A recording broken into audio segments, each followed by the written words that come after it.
अच्छा राणा साहब, ये मुलज़म जब बच्ची को उस नाले में फेंक के घर वापस आ गया था तो बच्ची को तलाश करने के लिए अपने भाई के साथ तो यकीनन तलाश में मसरूफ़ होगा ना, और फिर जब बच्ची की डेड बॉडी मिल गई तब भी वहाँ पर इनके साथ साथ ही रहा होगा, तो उस पर किसी की जो है वो तवज्जो या अक्ल ने काम ही नहीं किया कि ये भी शख्स हो सकता है।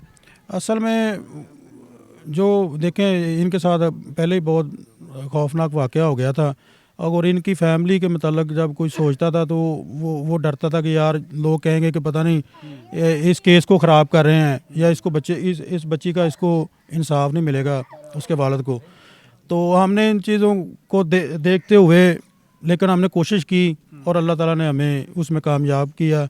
और मुलज़म का क्या मकसद था बच्ची को कत्ल करने का? कोई फैमिली कोई प्रॉब्लम थी, कोई जायदाद का तनाज़ा था या कोई और वजह थी? भाई ये सिर्फ हसद था। हसद किस चीज़ का हसद था? की वजह से, एक तो उसके पास बेटा नहीं था, उसने भाई से बेटा मांगा था। इन्होंने पहले वादा किया देने का, लेकिन बाद में इन्होंने बच्चा नहीं दिया। घर के मुश्किलात होती हैं, मामलात होते हैं, तो वो भी एक उसके दिल में एक रंज था। और दूसरा ये सबसे बड़ी बात जो मुझे इसमें महसूस हुई है कि बच्ची बहुत खूबसूरत थी, बहुत प्यारी थी। वो अपने दादा से भी प्यार लेती थी, वो सारी फैमिली उसको प्यार करती थी। वो भी इसके ज़हन में एक ना फैक्टर था कि इसकी जो कीमती तरीन चीज़ है ना, मैंने उसको ख़त्म करना। यानी कि मुलज़म को ये लगता था कि इस बच्ची के साथ सारी फैमिली प्यार करती है, मेरे बच्चों के साथ नहीं करती, तो ऐसा एलिमेंट भी नहीं होना चाहिए ना फैमिली के अंदर। हाँ जी, ये भी ठीक बात है, लेकिन देखें बच्चे प्यार अपना खुद ही अपना ले लेते हैं। आपको पता ही है कोई बच्चे की अदाएँ अच्छी होती हैं, कुल लविंग बिहेवियर होता है, तो उस वजह से भी लोग प्यार करते हैं अपने बच्चों से। लेकिन इस शफाक कातिल ने, मैं हैरान हूँ कि जब उसने फेंका है, मैंने उससे पूछा है कि आपने जब उसको फेंका है नीचे, अपना पुल के नीचे फेंका है, तो आपको खौफ नहीं आया? कहता है मुझे खौफ नहीं आया। अच्छा, इतना बेखौफ हो चुका था। इतना बेखौफ हो चुका था, तो बड़ी अब अब्दुल रऊफ़ ने ये बताया कि मुलज़म जिस दिन बच्ची को नाले में फेंक कर वापस घर आया था तो उसने अपनी बीवी को भी बता दिया था, तो बीवी ने जो इसके जुर्म के ऊपर पर्दा डालने की कोशिश की है कि आप समझते नहीं हैं कि बीवी भी फिर इस जुर्म में कहीं ना कहीं तो बराबर की शरीक है ना, हिस्सेदार है। कह सकते हैं आप, लेकिन देखें जब कोई जुर्म कर लेता है तो उसके जो अपने हैं वो तो कोशिश करते हैं कि उसको ये छुप जाए या ये पकड़ा ना जाए। वो उसकी बीवी थी तो उसने तो कोशिश करनी थी, लेकिन अगर वो बता देती तो वो बच्ची का जो मसला हुआ चेहरा था, कम से कम वो उसके वालिदैन तो उसका अपनी बेटी का चेहरा देख सकते थे। उसको बताना चाहिए था। अगर वो बता देती तो टाइमली वो बच्ची वहाँ से रिकवर हो सकती थी और ये अपनी बच्ची का चेहरा देख सकता था। उसने ये ज़्यादती की है, इस हद तक वो इस जुर्म में शरीक है।